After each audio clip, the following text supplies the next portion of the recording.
वाराणसी के हलचल से भरे शहर में एलिगेंट एम्पोरियम नाम की एक मशहूर दुकान थी, जो कि मिस्टर संदीप कुमार की मलकियत थी। संदीप अपनी तेज कारोबारी जहानत और दुर्भाग्य से अपने लालच के लिए जाना जाता था। दुकान ने आला मयार के कपड़े बेचे, जिसने चारों ओर से लोगों को आकर्षित किया। दुकान की सफलता के बावजूद संदीप ने अपने कर्मचारियों को बहुत कम तनख्वाह दी और उनके साथ बहुत कम सम्मान के साथ पेश आया, ये सोचते हुए कि उजरत पर अखराजात पर कमी करने से उसको ज्यादा मुनाफा होगा। संदीप के कर्मचारियों में एक सुधीर नाम का युवक भी था।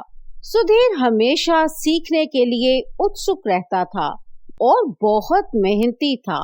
उसकी बहुत सी कोशिशों के बाद भी उसको संदीप से कभी सराहना नहीं मिली।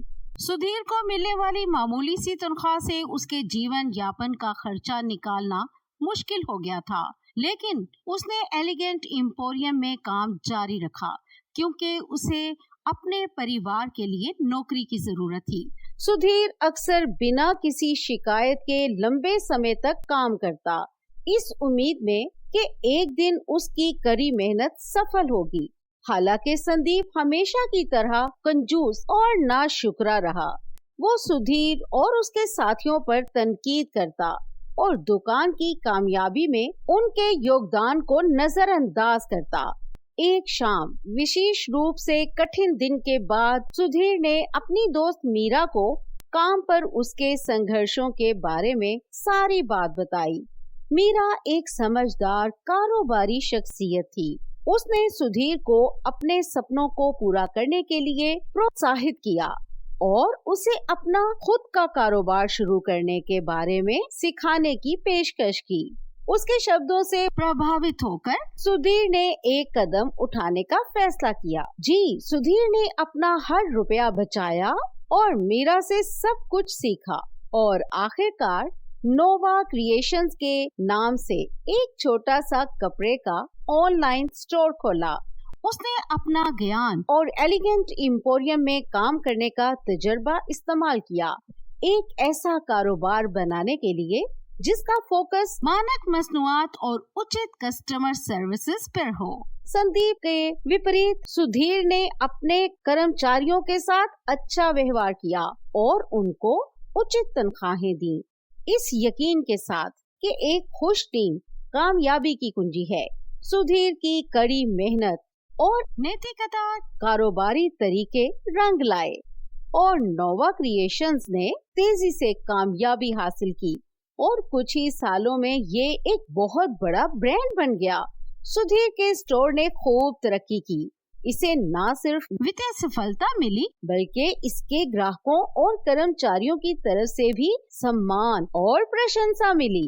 इस बीच संदीप के लिए चीजें ठीक नहीं चल रही थी। उसका स्थिर लालच और कर्मचारियों के प्रति खराब व्यवहार अब एलिगेंट एम्पोरियम पर भारी पड़ने लगा। प्रतिभाशाली कर्मचारियों ने दुकान छोड़ दी और ग्राहकों को सेवाओं की गुणवत्ता की कमी महसूस होने लगी। संदीप के बाजार के रुझानों को अपनाने से इनकार और कर्मचारियों के प्रति मुसलसल दुर्व्यवहार सेल्स में बड़ी कमी की वजह बनी। एक दिन संदीप ने खुद को गंभीर माली मुश्किलात में पाया। एक समय पर उसकी फलती फूलती दुकान अब सिर्फ कायम रहने के लिए संघर्ष कर रही थी और वो दिवालिया होने के कगार पर था। हताश और कोई विकल्प न होने पर संदीप को मजबूरन एलिगेंट एम्पोरियम को बंद करना पड़ा और अब संदीप की कमाई का कोई जरिया नहीं था। बढ़ते हुए कर्जों की वजह से उसे वो सब कुछ खोना पड़ा जिसके लिए उसने काम किया था। संदीप के हाल की खबर सुधीर तक पहुंची तो उसे अपने हालात और मुश्किलात याद आईं, जो उसने संदीप की दुकान पर काम करते हुए सहन की थी। इतना सब होने के बाद भी सुधीर को अपने पिछले मालिक के लिए हमदर्दी हुई। उसने आगे बढ़कर मदद करने की पेशकश करने का फैसला किया। सुधीर ने संदीप के साथ एक मीटिंग का एहतमाम किया और सुधीर को आश्चर्य हुआ जब उसने अपने घमंडी मालिक को बहुत आजिज और मायूस देखा। संदीप शुरू में किसी से भी मदद लेने में झिझक रहा था क्योंकि उसने बहुत बुरा व्यवहार किया था, लेकिन और कोई चारा ना होने के कारण उसने अपना अहंकार निगल लिया। सुधीर ने संदीप को अपने नोवा क्रिएशंस में एक पद की पेशकश की ताकि वो अपने फैशन इंडस्ट्री का वसी तजर्बा इस्तेमाल कर सके। उसने संदीप की माली मदद भी की ताकि वो वापस से अपने पैरों पर खड़ा हो सके। संदीप सुधीर की दयालुता और इंसानियत से बहुत प्रभावित हुआ और आभारी होते हुए उसकी पेशकश को स्वीकार कर लिया। नोवा क्रिएशंस में काम करना संदीप के लिए एक तब्दीली का अनुभव था। उसने सुधीर के अंडर कर्मचारियों के साथ अच्छा सलूक करने और ईमानदारी से कारोबार चलाने के फायदे खुद देखे। संदीप ने टीम वर्क, सम्मान और अच्छे व्यवहार की कदर करना सीखा। वक्त के साथ संदीप ने अपना आत्मविश्वास वापस पा लिया और नोवा क्रिएशंस की टीम का एक मूल्यवान सदस्य बन गया। उसके मन में सुधीर के प्रति गहरा सम्मान पैदा हो गया, जिसने उसके अतीत के बावजूद उस पे दया और मेहरबानी की थी। सुधीर और संदीप की कहानी वाराणसी में एक मशहूर कहानी बन गई। एक ताकतवर सबक हमदर्दी, मेहरबानी और कामयाबी की असल माने का। सुधीर की दयालुता ने न सिर्फ संदीप को बर्बादी से बचाया बल्कि उसे एक बेहतर इंसान में भी बदल दिया। सुधीर का कारोबार जो कि सम्मान, इंसाफ और सख्त मेहनत के असूलों पर कायम था, मुसलसल तरक्की करता रहा।